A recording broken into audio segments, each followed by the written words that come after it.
He's the OG, style and charisma, but most importantly, a lord of substance.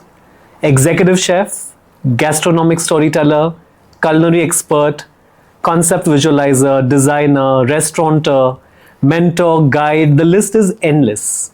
Please join me in welcoming Chef Shailendra Kekade. Welcome, Chef.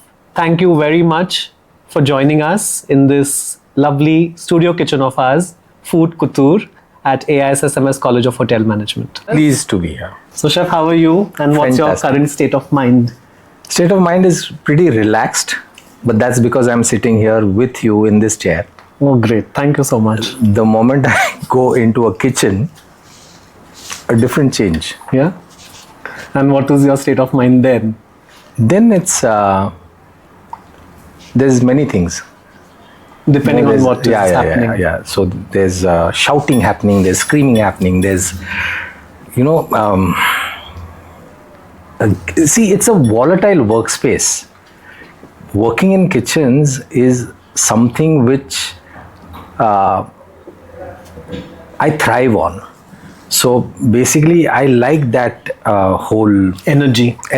of that space, the whole thing where we need to bring something together to life, and let it be somebody cooking, or if I'm trying out a new dish or something. White noise, as we say. White noise, yeah. It's noisy, but that's what I love to be Wonderful. in. Lovely. So did you cook as a child? Was it like, I want to be a chef, I want to be a chef? Or did you cook with your granny or your mother? Or did you stumble upon cooking? No, so there's a variety of things here. So I used to make the 4 o'clock tea for my mom. Oh, That was one thing. Second thing, what I do remember very categorically was my sister used to make something, and then she would portion it out for. So I'm a group of 4, like 2 elder sisters, a younger brother. Is it? And Wow. yeah, so she would distribute stuff. So that has been there in my mind. And I was brought up in a typical vada. और वहाँ पर जैसे we used to make नींबू का अचार. I mean, the ladies used to make Correct. नींबू का अचार. I would probably sit there watching कि अरे क्या चल रहा है. And then they would make papads, and they would seeing make the Nimbu transformed. Exactly. They would make papads every year. They would make those kuradai papadi. So all those things, we've even made like a pav bhaji for the whole Vada. entire vada. So Wow. all those things were there. Obviously, I did not know then that I would probably look at this as a profession, but things happened, and here I am. Nice. So do you remember the absolute first dish that you made, or what was it like? There's many first dishes which were spoiled by me more than made. Which was the most memorable? There was this particular thing which was, I was trying to pursue something called Amiri Khaman. And that time nobody knew what Amiri Khaman was. And there was no Google. There was no Google, there were no books on Amiri Khaman. And unfortunately, there was nobody who could tell me what it actually was. It was for a small birthday party which was intended for somebody, and I kind of ruined it. It was a tasty dish, but it was definitely Not what you set out for. Yeah. But the cake was there always. So let's go back to the boy who joined the catering college. Share some memories from catering college days. Not talkative, very closed, and Introvert? a complete introvert, and 100% scared of what this industry was going to entail. From the outside, I would probably know of a A-grade restaurant, a typical Shetty restaurant, for example, and I thought hotel management would entail something like managing this, not having the slightest clue of so many subjects, so many departments, so much detailing going into it. The first day at college, I was scared. And then there was this friend of mine. He and I both joined college after our 12th. And I remember saying this to Shirish, that Shirish, I don't think we're going to survive here unless we become very good at the job which we do. Okay. That realization happened. Yeah, that happened on the first day. And I think that somehow got into my subconscious, and I just tried to do better and better every single time at every given opportunity. So did you enjoy cooking the most in college? Kind of, yeah. I mean, I would love being practice oriented, or everywhere where there was practical happening, I was there. And obviously, in terms of theory, it was more to do with the books which were offered to us by the great library. We had one of the best libraries in town. Yes. And I had the opportunity, or the privilege, I would say, to pour over thousands of books. Wow. Like from your F&B. I mean, I would have been one of the few people who have read the whole Laroux's Gastronomique. Okay. That would be my bedside book. Oh, wow. Every single day. So reading I would enjoy a lot during college. I think it also went well with your nature then. You could just go into the book. Kind of. Just came together. How were your parents in this decision to join catering college? What was the... It was definitely tough. Unlike what happens these days. These days, parents are very open to people taking this up as a profession. But back then, I clearly remember that without the support of my mother and my elder sisters, this would not have been a go. Yeah. Like, it was a complete, dad was like, Bawarchi. Very simple. Of course, with his kind of limited knowledge or background or upbringing, of course, he would probably not understand or realize until much later that, oh, this guy is doing good, huh? And so many people don't know what's going on in a hotel. Yeah. I remember reading the book Hotel. Yes, and Arthur Haley. Exactly. And that's when I know, oh God, look at what we see and what's happening behind the scenes. Yes. Take us through your journey just after stepping out of catering college. So after college, how? Yeah. So after catering college, I had joined a canteen, which was supposed to be catering to a group of elite scientists from all over the world. Was it Ayuka? Ayuka. Oh. Yeah. So I took that up as a job, and I was, 6 o'clock in the morning till 11 o'clock at night, I was doing that. I was doing that for some 6-8 months. And there were these two friends of mine, Prasad and Chetan, who met me one day, and they said, what the f*** are you doing, man? Like, and I was like, what else? So the boys said that, why don't you come down to Bombay, give an interview at the Oberoi Towers, and take up a job there. I said, okay, theek hai, aate hain.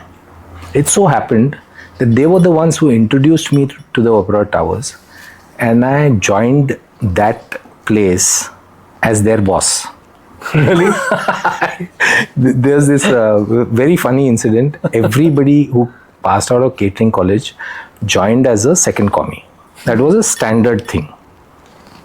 And I joined as a DCDP. Oh. Why? Because the then exec chef was an Italian guy called Vito Mancino. And Chetan told me, okay, Vito is the chef, you need to make food. So I was studying the previous night, and I made him a 4-course Italian meal, including a sabaione. Wow. And that guy was looking at me, sabaione? I think that is incredible. Yeah. Incredible story. The flip side was, because suddenly I became the boss of all these people who were there since more than a year. Yes. I was the most ragged person in the entire system. Tough days. Yeah, tough days. But that's what played a major role in making me what I am today. Oh, that's a very interesting story. Yeah. After Oberoi's, what happened then? Oh, then after a couple of years, I took up a job at one of the cruise lines, sailing out of Miami. Very excited to go out, See the world. See the world. Little did I know that seeing the world is an expensive affair, and it was, of course, I was also thrown into this whole magical thing of, so much cooking happening, so many ingredients, which I had only read about, never seen. Exotic. Yeah. So I was seeing tuna and Hawaiian snapper, and I saw wasabi for the first time. The world opened. Yeah. Correct. And it was one of the interesting things is we had made for the US president then, Bush, the senior Bush. Yeah. So we had made a buffet for him with 40 things on the menu, and everything was served on spoons. Wow. Everything.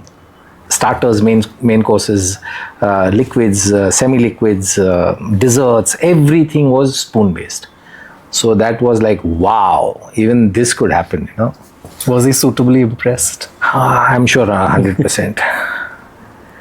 Any incident that changed your life, or a turning point that transformed the way you thought or the way you were?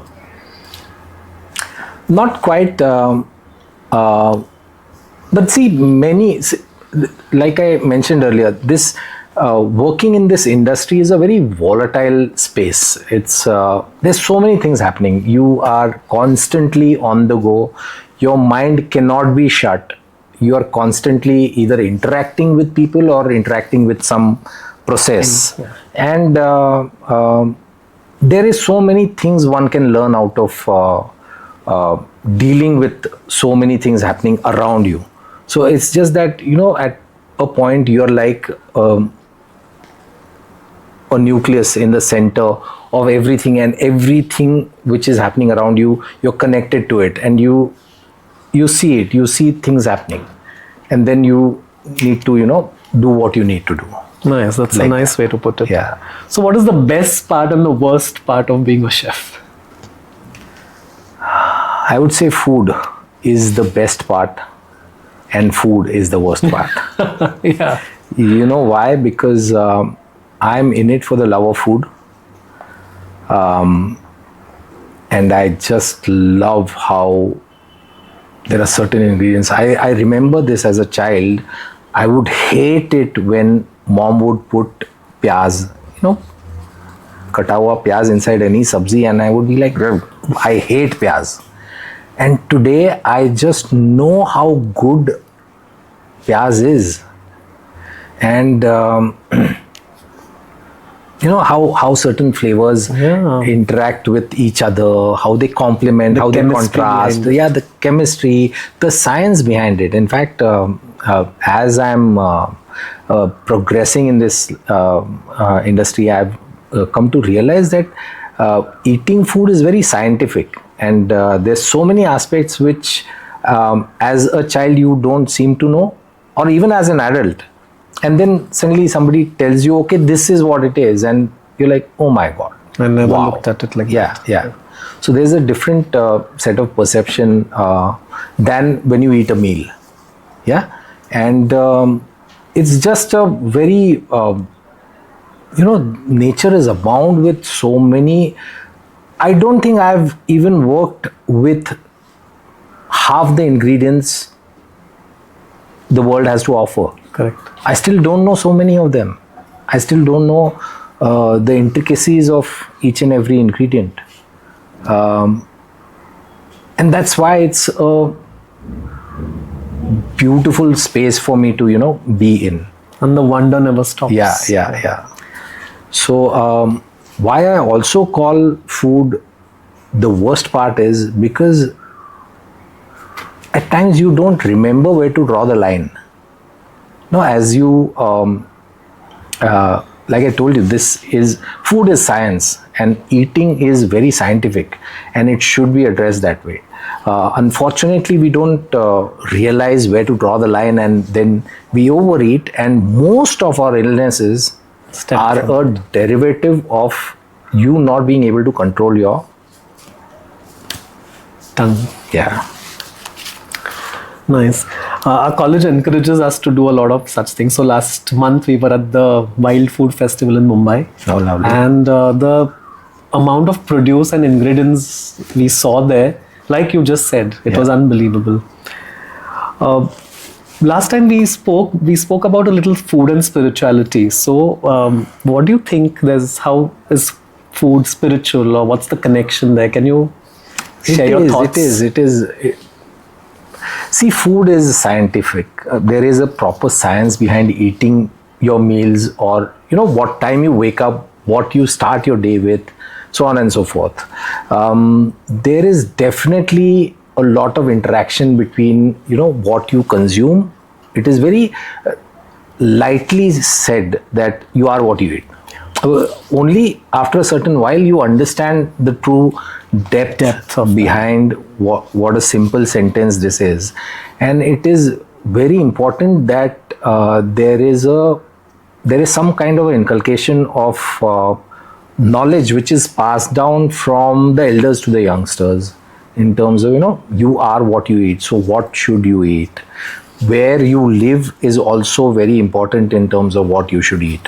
And definitely the whole process of like, not all food is nutritious. Like, for example, very recently I learned that tamarind is, of course you eat it because it's khatta meetha, but then also tamarind is something which gets the microplastics out of your body in the form of toxins. Very interesting. So this is something which nobody knows. Or spirulina, which is one of the most disgusting smells.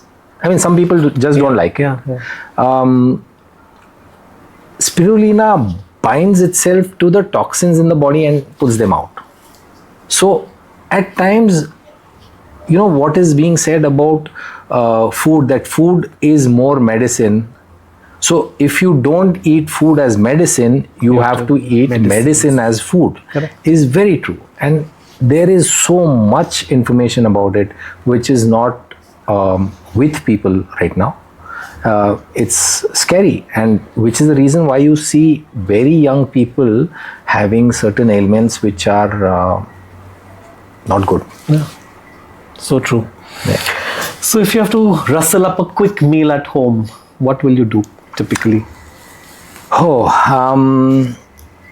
Like, I don't rustle up a good quick meal at home because You don't cook much at home. I don't, because work takes me out of home most of the time. But I will also tell you this, that in the 2.5 years of lockdown, I would have cooked so many things. You compensated for Yeah. Because there was nothing else to do. And then I would just get a few ingredients, and I've done biryanis and curries and whatnot, salads, soups, stir fries, so many things. I wish I was your neighbor. And then, if we were to ask our favorite student, Shachi, our alumni now, to describe you, her father, what do you think she'll say? I think it's a question you should have her answer. Of course, but what do you think she'll say? So I remember this very clearly, that when I had suggested that you should consider this line of work to study, she was like, I don't want to. Obviously she did not share this with me. She shared it with her mom, that I don't want to join this industry because I don't want to be like that. The hours that you keep? Yes. So the hours that I keep, the kind of time I'm able to give to the family or whatever, what I think it comes back to is everybody is on their journey. And a family is just a gathering of people who we share a bond with.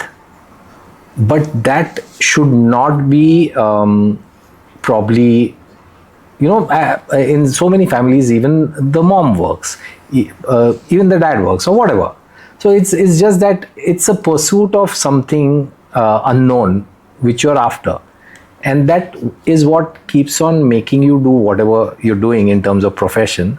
But she had taken that a little seriously in terms of, I don't want to become like that or whatever.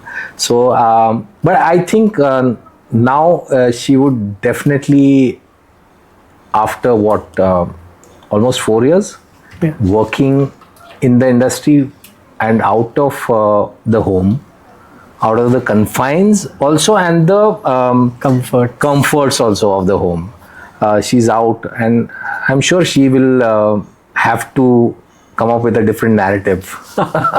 We'll ask her that when we meet her. You should. So do you have any favorite books?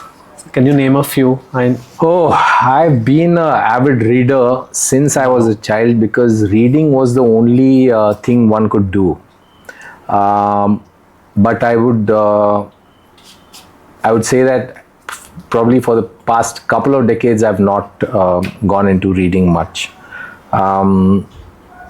When it comes to fiction, I mean, I like fiction more. I like I used to do non-fiction of World War II, World War I. I would probably understand the Nazis and the fascism and how communism tried to take over the world and all those stories. So I was an avid reader back then. Now I'm a movie buff in terms of, I watch a lot of movies, and mostly action movies, mostly, high energy movies, volatile. Nice. That way. So I read in one of your profiles, gastronomic storyteller. Can you elaborate a little on that, or can you share a story with us? Well, gastronomic storyteller is about, experiences which you have,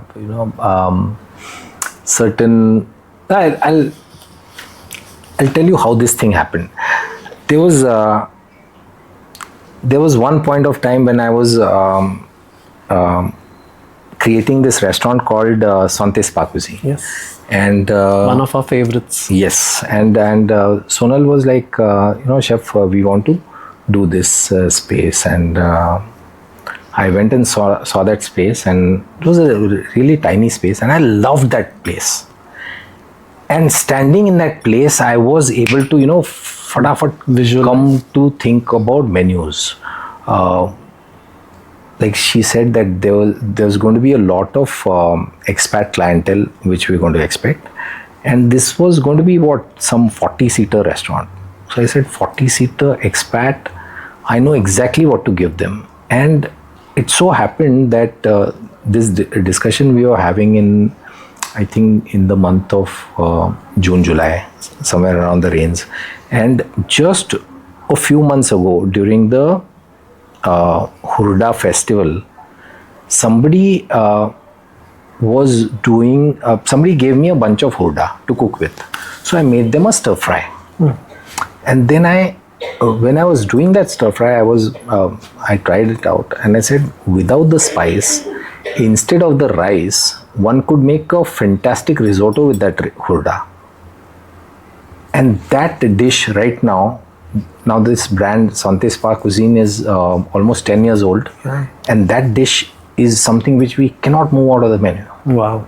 It is so good. It's a favorite and it's popular. Yeah, it is popular and it is so good. It is that comfort meal in a bowl. It's, on any one of those days when you're at home and you want to have a little bowl or something, have this. Yeah. Wow. So what's your next project? What's the next thing that's got you all excited? Right now, I am trying to streamline the menus at Santé. So there are almost 9 Santés. I'm also doing another one on Law College Road, which is going to open up very soon. And we're trying to consolidate menus to kind of be effective in terms of being able to sell. Scaling. Yeah.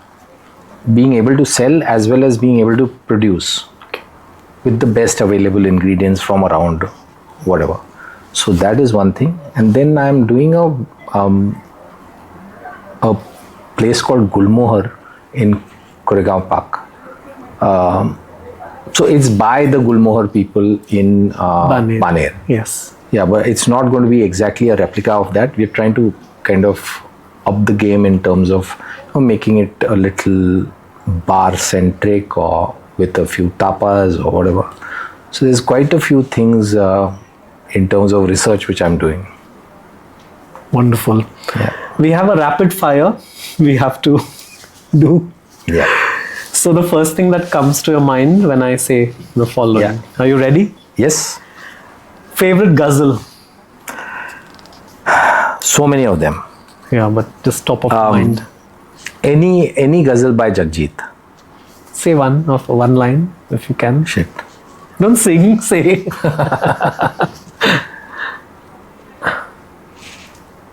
The one in the Amir Khan movie, Hosh Walon Ko. Lovely. Gen Z. My heart bleeds out. But I also somehow feel that they are the fathers of their fathers. Comfort food. It depends on my mood. Okay. For example? So for me, sushi is as comforting As a khichdi. as a khichdi. Wow. Pune. Could be better. Leader, icon. Narendra Modi. Favorite ingredient? Or a humble ingredient? That's a tough one, but I would say that this whole range of the variety of peppers. Oh. Yeah. But I love mushrooms. Any type of mushrooms, I'm a big fan of mushrooms. Wow. AI. It's a little too early for me to kind of understand or talk about it, but yes, right now it's being of help. I'm scared about the fact that it's going to take over the world and, whatever. We'll figure it out, man. As we go. Go-to movie. One of those old country classics or anything by this guy. What's his name? Guy Ritchie. Oh, Yeah. nice. London. I hate the place. It's too cold, it's grey, it's the amount of clothes you need to wear because I can't stand the cold and I just don't like it. Gin. Love it. So finally, a piece of advice for young, budding, aspiring chefs.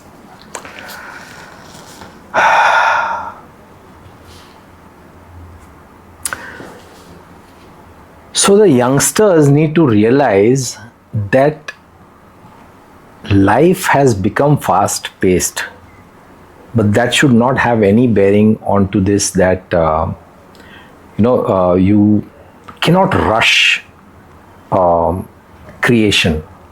Like you need to plant the seed and give it that little amount of water every day for the tree to bloom, and no two people's circumstances are alike.